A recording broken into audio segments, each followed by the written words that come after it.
Bonsoir et joyeux anniversaire. La Mauritanie a célébré donc son 55e anniversaire de son accession à l'indépendance. Une fête qui a été grandiose à Nouadhibou. Mais malheureusement, l'histoire retiendra également qu'un certain 28 novembre, 28 militaires négro-mauritaniens avaient été massacrés dans des conditions non encore élucidées. Plus de 500 autres ont connu pratiquement le même sort, ce qui a entaché l'image d'une Mauritanie unie. Lors de votre accession au pouvoir, vous avez organisé une prière de l'absent à Kédi, dans la ville de Kédi. Vous avez procédé à des indemnisations. 2 ans après votre investiture, donc 3 ans qui resteront de votre mandat, pensez-vous que le passif humanitaire, tel que procédé, a été définitivement clos, ou est-ce qu'il y aura d'autres actes qui seront posés pour continuer justement à régler cette question? Merci.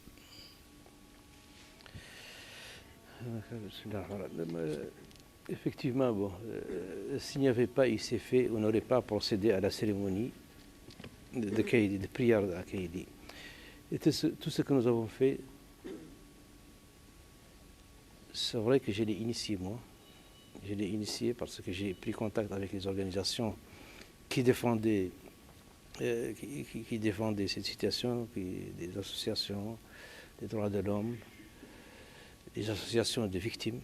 Je les ai reçus à l'époque, dès ma prise de pouvoir. J'ai discuté avec eux, je leur ai dit, écoutez, c'est une affaire qui concerne tout le pays. Et chacun doit faire l'effort qu'il peut pour essayer de traiter ce problème et de le régler définitivement.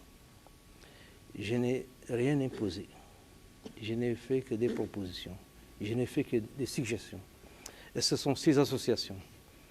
Et c'est l'association aussi des ulémas et des imams avec ces associations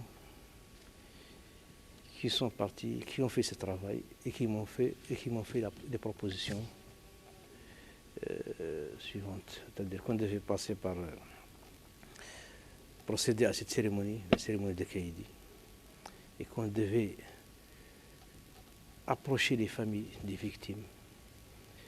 Et je sais qu'on ne peut pas remplacer et on ne peut pas ressusciter aussi les morts, mais on se devait quand même de se montrer très près de ces gens-là, de les comprendre et de faire le nécessaire, de les ramener auprès de nous,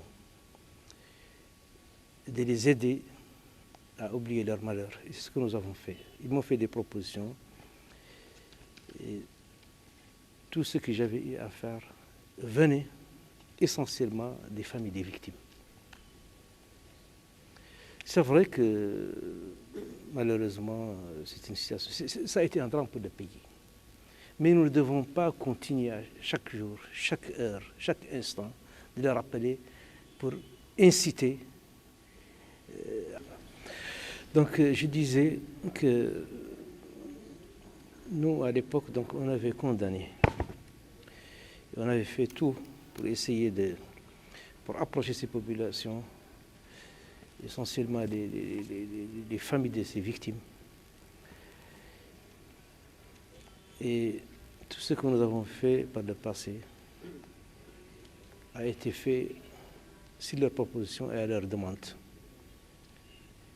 Et nous n'avons fait qu'exécuter exactement leurs doléances. Les doléances des familles des victimes, qui à elles seules pouvaient se prononcer, qui à elles seules pouvaient pardonner ce qui s'est passé. Et le problème a été traité ainsi. Le fait maintenant de revenir à chaque fois, ou que certaines personnes veulent faire ressurgir ce problème, je ne pense pas que c'est une manière de servir ni le pays, ni les familles des victimes. En tout cas, moi, je ne le pense pas. Et surtout d'y revenir après que ces familles, les familles de ces victimes, aient été dans un autre état d'esprit. Je crois que c'est une manière d'inciter à la haine, c'est une manière d'inciter à la vengeance, c'est une manière de diviser les Mauritaniens encore. Je crois que effectivement, c'est regrettable ce qui s'est passé, c'est très regrettable. Mais on n'y peut rien maintenant. On n'y peut rien. Et je crois que ce n'est pas en montant les uns contre les autres, et moins encore en incitant à la haine, qu'on va ressusciter les morts. Ce qu'il faut se dire, est-ce que ce gouvernement n'a pas fait l'effort nécessaire pour que ces familles oublient leur peine? Qu'est-ce que vous avez fait à ces familles? Qu'est-ce que vous pouvez faire encore à ces familles? Mais le fait de revenir encore, d'indexer certaines personnes qui pourraient être éventuellement auteurs ou pas de ce qui s'est passé, moi je crois que ça n'arrange pas les choses et ça ne fait pas avancer les choses. Et,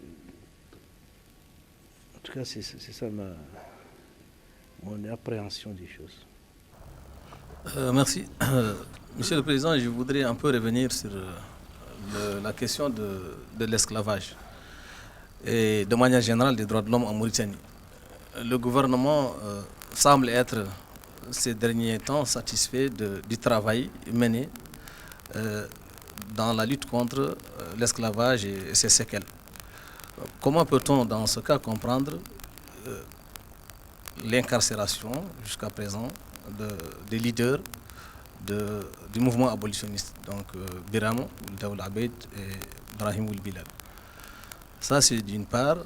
D'autre part, la deuxième question porte un peu sur la situation économique générale du pays que vous avez présentée de manière réduisante tout de suite. Or, on sait que l'essentiel de l'économie mauritanienne repose sur le fer. La situation aujourd'hui de la SLIM est chaotique. Et on parle d'ailleurs de banqueroute, on parle d'un éventuel dépôt de bilan. Sur quoi donc vous vous fondez pour nous présenter cette situation vraiment rose de la Mauritanie, quand on sait également que le secteur de la pêche, qui est l'un des poumons économiques, ne se porte pas très bien. Que le secteur de la pêche ne se porte pas très bien. Sur quoi donc vous vous fondez pour présenter une situation, un tableau aussi réduisant de l'économie mauritanienne? Si vous permettez une dernière question qui va porter aussi sur la situation sociale du pays. Les boutiques elles-mêmes fonctionnent toujours, mais le niveau de vie des citoyens est de plus en plus bas. Alors, quelles sont les mesures que vous allez prendre pour essayer un peu de venir en aide justement à certaines couches vulnérables du pays qui ne sont pas en mesure de subvenir à certains besoins comme la santé, comme l'éducation, etc., de leurs enfants? Merci. D'accord. Pour votre première question, les noms que vous avez cités, Biram, et le deuxième qui c'est Brahim. C'est des Mauritaniens qui ont eu maille avec la justice pour des problèmes qui n'ont rien à voir avec l'esclavage. Je crois qu'ils ont été arrêtés pour trouble à l'ordre, incitation à la haine, et je ne sais pas, les qualificatifs que la justice leur a trouvés, et ils sont condamnés, je crois, pour 2 ans. Et ça n'a rien à voir avec la lutte contre l'esclavage. Et l'Iram, qui dirige d'abord une organisation que l'État ne reconnaît pas jusqu'à présent. En tant que Biram et en tant que dirigeant d'une organisation que l'État ne reconnaît pas, il n'a jamais pu présenter à l'État ce qu'il appelle lui un esclave. Ce qu'il appelle lui un esclave. Non, ça va. Ce qu'il appelle un esclave. Ça, c'est d'une part. Mais j'aimerais, moi, vous poser la question, qu'est-ce que vous appelez l'esclavage, vous? Et où est-il cet esclavage? Et quelles sont les séquelles de l'esclavage dont vous parlez et dont certains aiment tant parler? Je vous pose la question, je voudrais quand même qu'on le discute de manière posée. Et je voudrais vraiment que vous m'apportiez des éclairages là-dessus, parce que vraiment j'en ai besoin. Donc moi aussi je repose la question, si justement l'État ne reconnaît pas l'existence de l'esclavage, pourquoi donc légiférer, créer des lois pour justement pénaliser ou même prendre des mesures draconiennes et élever le niveau justement de pénalisation de l'esclavage tout récemment? Ça a été fait. Et quand on parle d'une chose, c'est que tacitement on la reconnaît. Ensuite, Birama a toujours présenté des cas d'esclavage qui n'ont pas été réglés et dont les maîtres d'ailleurs obtiennent des complices au niveau de la justice mauritanienne. Donc c'est en ce sens que je dis effectivement qu'il y a des cas d'esclavage en Mauritanie. D'accord, de façon. Deuxièmement, vous avez dit que l'organisation de Biram n'a pas été reconnue. Pourquoi donc Biram s'était présenté aux élections présidentielles? D'accord. Jusqu'à présent, il n'existe pas de faits avérés, je dis bien de faits avérés, d'esclavage en Mauritanie. Il n'existe pas de faits avérés. Et de cas avérés d'esclavage, il n'en existe pas. On présente des cas, et quand la justice commence à enquêter là-dessus, il se trouve que c'est la plupart du temps, ou quasiment, c'est des cas, c'est des montages. C'est des montages. Les lois, il faut qu'elles existent. Il faut qu'elles existent pour prévenir. Pour prévenir. On ne peut pas dire... C'est des lois qui existent dans tous les pays du monde. Et Biram ne s'est pas présenté parce qu'il n'a pas eu à se présenter parce qu'il dirige Ira. Il s'est présenté en tant que Mauritanien, et n'importe quel Mauritanien peut se présenter aux élections présidentielles. Mais moi, je voudrais que vous me dites, voilà, il y a des esclaves. Et un esclave, c'est quelqu'un qui est asservi. Quelqu'un qu'on oblige de travailler pour le compte d'une famille, pour le compte de personnes, sans rémunération, et qui est aux ordres d'une famille, d'une personne. C'est ça l'esclave. Est-ce qu'il existe des cas pareils? Si vous pouvez aider le pays et la justice, présentez-nous des cas de ce genre. Et même, moi, je partirai au-delà. J'irai au-delà. Il y a un terme ici que nous utilisons en Mauritanie. On parle de haratin. Qui veut dire esclave affranchi. Ce mot-là, il est utilisé abusivement. Dans le passé, effectivement, il y avait des esclaves ici en Mauritanie, dans le passé. Et dans toutes les communautés aussi. Et les anciens esclaves qui ont été affranchis, esclaves, je dis bien, affranchis, ils sont devenus des affranchis, donc des haratin. Mais maintenant, nos contemporains, les gens qui vivent avec nous, ne le sont pas. Ils ne sont ni esclaves, ils ne sont ni haratin, et moins encore esclaves. Et ça, c'est un terme qui est utilisé abusivement ici. On colle le mot de haratin à n'importe qui. Tahartani. Alors qu'il ne l'est pas. Hartani, ça veut dire qu'il était esclave. Bon, il y a des séquelles de la misère, il y a des séquelles du manque d'éducation qui touchent toutes les communautés en Mauritanie. Et il y a des séquelles aussi des comportements des individus aussi. Il faut qu'on analyse la chose plus profondément. Et il faut qu'il y ait un débat national sur tout ça. On ne peut pas coller de tout. Tous les malheurs, tous les maux, à une situation qui a prévalu il y a de cela un demi-siècle et qui a été encouragée par les actuels défenseurs de cette cause. Alors qu'auparavant, ils la soutenaient. Et ils participaient même à la maltraitance. Et même, si on prend le cas de cette personne qui aujourd'hui doit au moins avoir 50 ans, et dont que vous semblez crédité dans tout ce qu'il fait. Ce monsieur-là, il était là, il y a de cela 20 ans, il y a de cela 40 ans. Et il y avait peut-être des esclaves à l'époque. Il y a de cela 15 ans, 18 ans. Mais il n'a jamais combattu l'esclavage. Il s'évertuait même à soutenir les systèmes qui étaient là. Et il vivait ici aisément, il travaillait, il percevait 1, 2 ou 3 salaires. Il était à l'aise.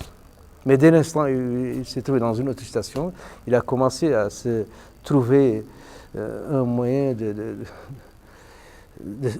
substitution à ce qu'il percevait. Parce que, vous savez, Biram, on l'a trouvé, il était payé, triplement payé, Biram.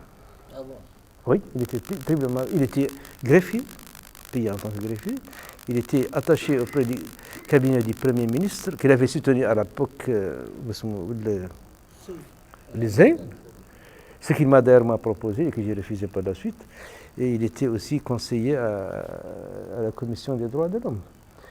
Et il ne s'est trouvé cette idée de commencer à combattre l'esclavage qu'après, en s'attaquant à tout le monde. Et puis d'ailleurs, nous, on peut l'esclavage. Nous condamnons tous l'esclavage, nous condamnons la misère. Nous sommes pour une société, pour une situation apaisée dans notre pays, mais nous devons de le faire de manière apaisée. Mais ne pas monter une partie de la population contre une autre population. Ne pas pousser à la haine, parce que ça n'arrange pas les choses. Et nous devons rester responsables et tenir compte de tout ce qui se passe chez nous. Avant d'agir, avant de faire quoi que ce soit, nous devons savoir est-ce que ce que nous allons faire, est-ce qu'il sert réellement à notre pays, est-ce qu'il le sert réellement, est-ce qu'il le sert. Ça ne veut pas dire que s'il y a des cas d'esclavage avérés, nous avons mis en place des juridictions spécialisées qui seront mises en place bientôt. Nous attendons de terminer, de les formaliser sur le plan juridique par des textes. Mais ça ne veut pas dire qu'il y a des esclaves enchaînés, contrairement à ce qu'ils font passer à l'extérieur, contrairement à ce qu'ils en font, parce que c'est devenu un faux de commerce, aussi à l'intérieur qu'à l'extérieur. Vous avez des organisations qui, pour se faire voir, pour se faire remarquer, parlent de l'esclavage en Mauritanie, pour essayer de se donner une raison d'exister même. Il est facile de dire qu'il y a l'esclavage en Mauritanie, que les gens sont enchaînés, qu'on fait n'importe quoi. Mais en fait, ça c'est les dires. La plupart du temps, ce ne sont d'ailleurs que des dires.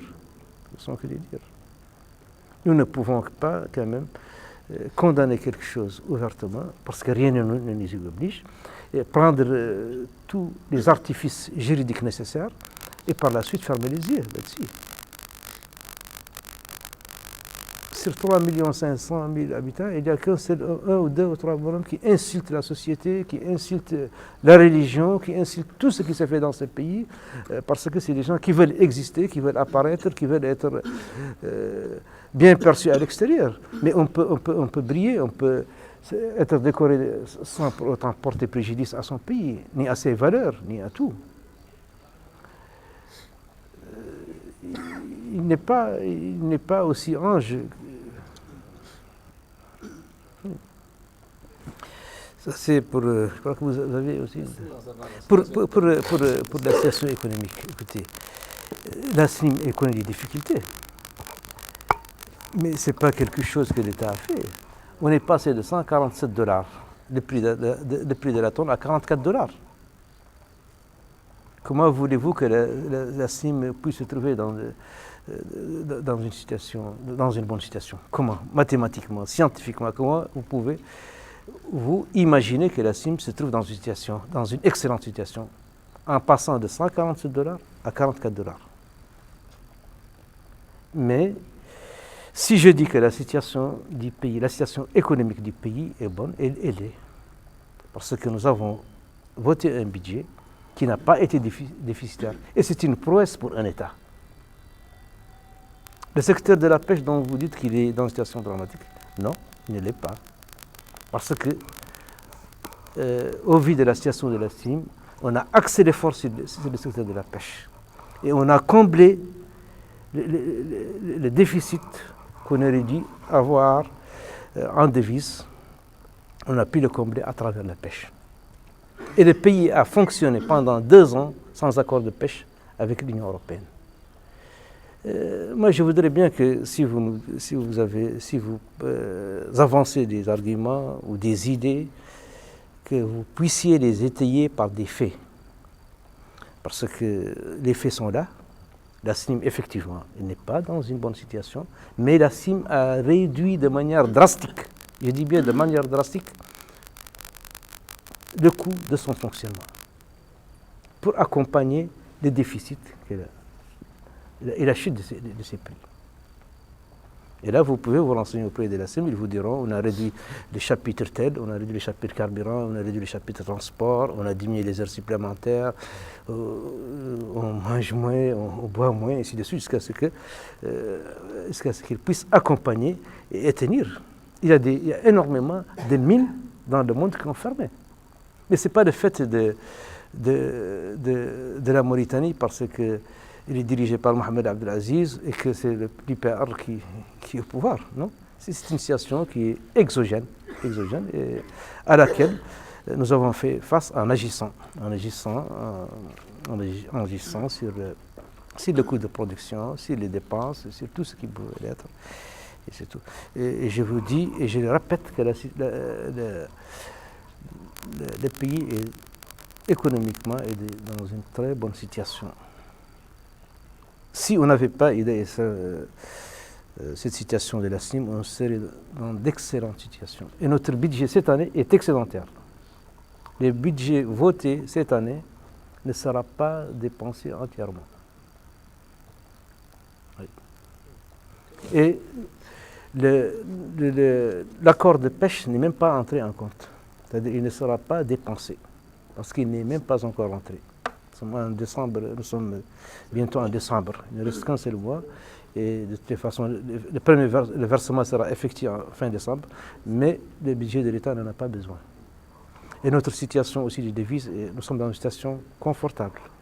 Nous approchons les milliards, malgré tout ça, malgré le manque d'apport de la CNIM qui se chiffre à 600 à 700 millions de dollars. On n'a pas eu de problème cette année.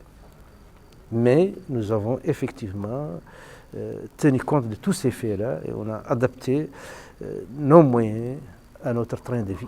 Et on n'a pas été gâté les années passées. Ce n'est pas parce que le pays était dans une situation meilleure les années passées qu'on s'était verti à dépenser. Non, toutes les dépenses ont été bien contrôlées, toutes les dépenses ont été bien faites et nous avons bien ciblé ce que nous allons faire. Mais je dis bien, il y a des gens que cela n'agrée pas et qui trouveront toujours le moyen de faire passer d'autres messages contraires à la réalité, mais qui ne résisteront pas aussi aux faits. Ce sont des idées seulement, mais qui ne résistent pas aux faits. Et ils sont nombreux de toutes les façons à la faire chaque semaine. Certains vous ont dit que le guillet va être dévalué de 30% ou de 40%. Ça, c'est des histoires, c'est de la privatisation. La Mauritanie n'est même pas sous... on n'est pas sous actuellement, non, on n'est pas sous programme actuellement on n'est pas sous programme avec les FMI. On est en négociation et nous n'avons aucun problème. Certains vous diront que le pays est surendetté. Le pays s'est endetté. Il n'est pas surendetté, mais il s'est endetté. Mais il ne s'est pas endetté pour des investissements de prestige. C'est endetté pour des investissements qui sont utiles, nécessaires et qui sont vitaux pour le pays. Donc je reviens là-dessus, le pays est dans une très bonne situation économique, que cela plaise ou déplaise à certains détracteurs de notre pays.